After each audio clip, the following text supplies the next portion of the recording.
Pragmatism. I think the debate on whether China is socialist or capitalist, or this debate anywhere in the world for that matter, was buried by Deng Xiaoping in the 1980s. You had at that time, as China opened up and moved away from the planned economic system, the introduction of what Deng Xiaoping called black cat, white cat theory. It doesn't matter if the cat is white or black, as long as it catches mice, then it's a good cat. Which is, doesn't matter what you call the system as long as it works, as long as it's pragmatic. The key again is pragmatism. So the success of this transition has been to move away from planning toward market, but recognizing that the market economy is not perfect.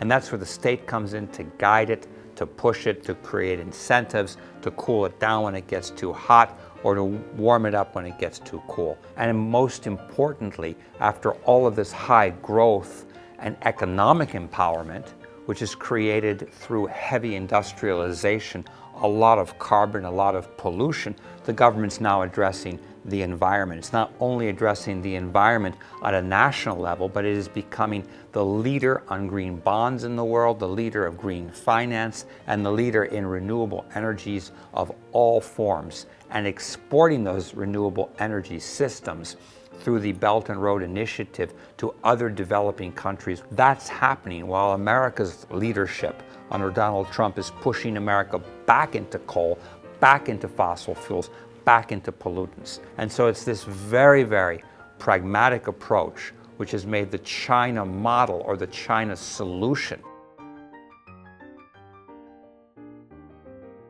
China's achievements over the past 40 years cannot be underestimated. You have to look at it from the big picture. However, some Western theorists are still talking about a China collapse. Now we're almost a quarter of the way through that century, and China has neither collapsed, it's only grown as an economy. It has addressed not only many of its own economic issues, it's addressing now its internal debt issues that America is not addressing. I wrote a book at the time called China's Century, and I said the 19th century was Britain's, the 20th was America, and the 21st century is China's. If you look at the leadership, all of these leaders have served at different levels of government. They've either worked in ministries dealing with very pragmatic industrial, technology, or agricultural issues. They've gone down to the village level, they've worked at the city level, they've worked at the province level, dealing with the issues of administration of both urban centers and villages.